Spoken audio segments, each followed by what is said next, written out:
Senhor Reitor da Universidade de Lisboa, senhores professores, caros estudantes, caros colegas desta mesa, foi com uma grande surpresa que eu li nos jornais que devia estar aqui nesta tarde, por ocasião do lançamento desta obra monumental consagrada ao Padre António Vieira. Naturalmente, o defeito é meu. Eu disse que autorizaram nisso e eu não me dei conta. O general da Boa diz que velhice um naufrágio. E eu sou, pelo menos, meio testemunho disso. Mas a verdade é que é uma grande honra, mesmo numa ocasião inesperada, de estar aqui, numa ocasião em que são apresentadas ao público estas obras do Padre António Vieira. Sobre isso, o professor Carlos Reis já disse, é muito essencial, e eu pouco poderia acrescentar. Eu não sou um violista no sentido técnico da palavra, porque também não sou humista de qualquer outra coisa, nem de mim mesmo. Gostaria de ser, mas não sou. É defeito, não sinto. Há tempos, li, já há tempos, li, não posso dizer em que obra de António Vieira, considerações muito curiosas sobre uma temática, nesse momento, totalmente inédita.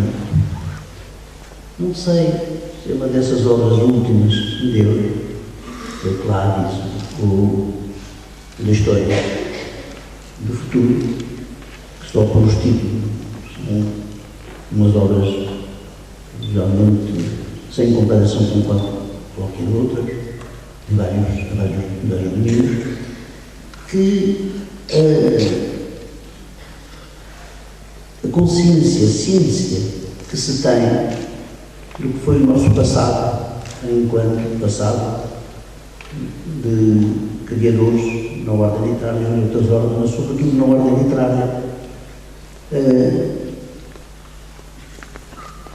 Vieira significa que a versão profana dessas criações, aquela que tem sido um objeto, digamos, do cânone, e mesmo da memória literária do Ocidente em geral, que nós, durante séculos, fomos, até porque os primeiros grandes autores do cristianismo assim o quiseram, para não perder o contacto com o mundo antigo, que é o mundo grego, o mundo romano, quiseram que não se quebrasse esse céu e que de algum modo o cristianismo pudesse integrar, que era o pensamento realmente dos antigos. Efetivamente, essa é a grande tradição que nós chamamos o Ocidente, e é mesmo aquilo que a define a sua essência. Nós passamos os nossos séculos a revisitar os grandes autores, que são aqueles que são mais significativos, nós chamamos dos grandes clássicos do Ocidente, desde o Homero, desde Shakespeare e todos os outros que nós conhecemos, sempre numa perspectiva fundamentalmente profana. E o que o Vieira diz nessa passagem é que é uma pena que uma outra fonte, ao mesmo tempo não só da sabedoria, no sentido filosófico ou religioso do termo, mas no sentido também um bocadinho poético, no sentido forte, são os textos sagrados desse mesmo Ocidente, ou que era, e os sagrados continuam assim, para muitos, nós todos ocidentais, a Bíblia, que não tinha sido objeto do mesmo fascínio, do mesmo fonte de criação para as gerações sucessivas. Isto lá para ser excessivo, mas na verdade o que ele está a dizer é que uma das fontes todo o pensamento ocidental, não só do seu pensamento no sentido filosófico do termo, mas da sua sensibilidade, das suas crenças, dos seus valores, das suas histórias, que são histórias que tiveram ou têm na nossa memória ocidentais uma presença, uma força, que ainda não deixou de exercer a sua influência sobre a nossa imaginação e o nosso imaginário. Não recebiam dessa revisitação contínua do texto bíblico, aquela atenção que ele pensava que deviam nascer.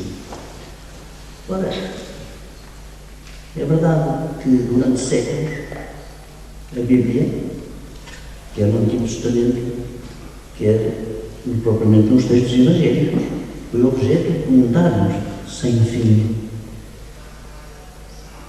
Há comentários dos livros de Jó, infinitos, de todos os outros, dos evangelhos, etc. Mas o que eu queria dizer é que não tinham sido reinventados de algum modo, não tinham sido reescritos, não tinham sido a fonte de novas parábolas, de uma nova visão das coisas que está implícita nesses famosos textos, desde o livro de Jó até os textos dos apóstolos. E, curiosamente, pouco a pouco me ter dado conta que, efetivamente, essa pessoa fascinada, impregnada do texto sacro do Ocidente, os dois textos que é Vieira, é ele, a pessoa provavelmente que mais bebeu nessa fonte. É como se ela fosse a sua inspiração contínua, como se soubesse de cor, são estes textos para os empregar, para seduzir, para convencer, como os exemplos de que ele quer impregnar com os seus ouvintes na sua missão do pregador jesuíta. Evidentemente, eu não posso dar assim exemplos muito concretos das histórias que ele recicla, que ele, numa atitude que não é a atitude de um exegeta normal, não é de um simples predicador, mas é de um verdadeiro ensinador. É uma coisa que para mim me seduz, me impressiona em toda a obra de Vieira, é que ele é, por assim dizer, o sucessor, numa outra ordem de visão das coisas, do Gil Vicente. O Gil Vicente é alguém que traduziu em imagens, em histórias, em dramas, comédias, o imaginário que nós atribuímos àquilo que nós chamamos de Idade Média, como se nós fôssemos uma outra coisa diferente, ou tivéssemos uma vida diferente dos tempos diversos que o Ocidente vai atravessando. António Vieira vai, numa visão do mundo, na ordem cultural, nós nomeamos barroca, vai reciclar tantas histórias que estão dispersas, quer no Antigo Testamento, quer no Evangelho, e fazer delas pequenos dramas.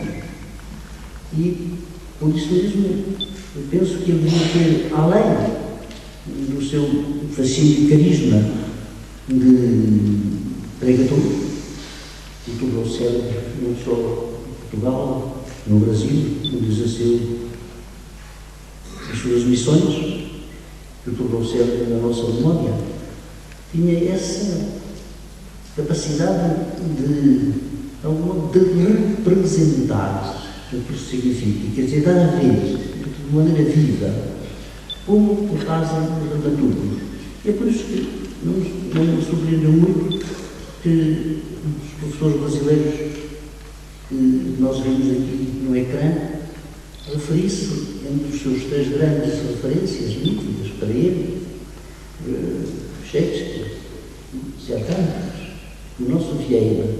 Nós não estamos muito habituados a que tínhamos essas comparações.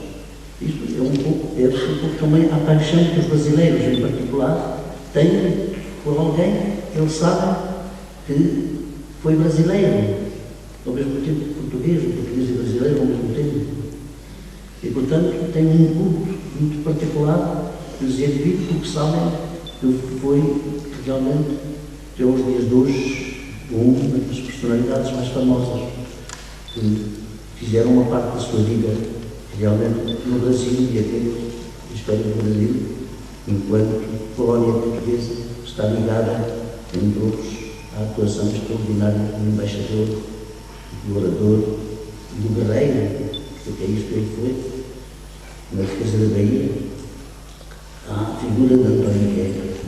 Porque este lado curioso de reivindicar como uma das fontes de inspiração fundamental da consciência ocidental, do imaginário ocidental, aquilo que é o lado não profano desse imaginário, que é a sua origem enquanto fonte de crença, de valores e de história propriamente sacra.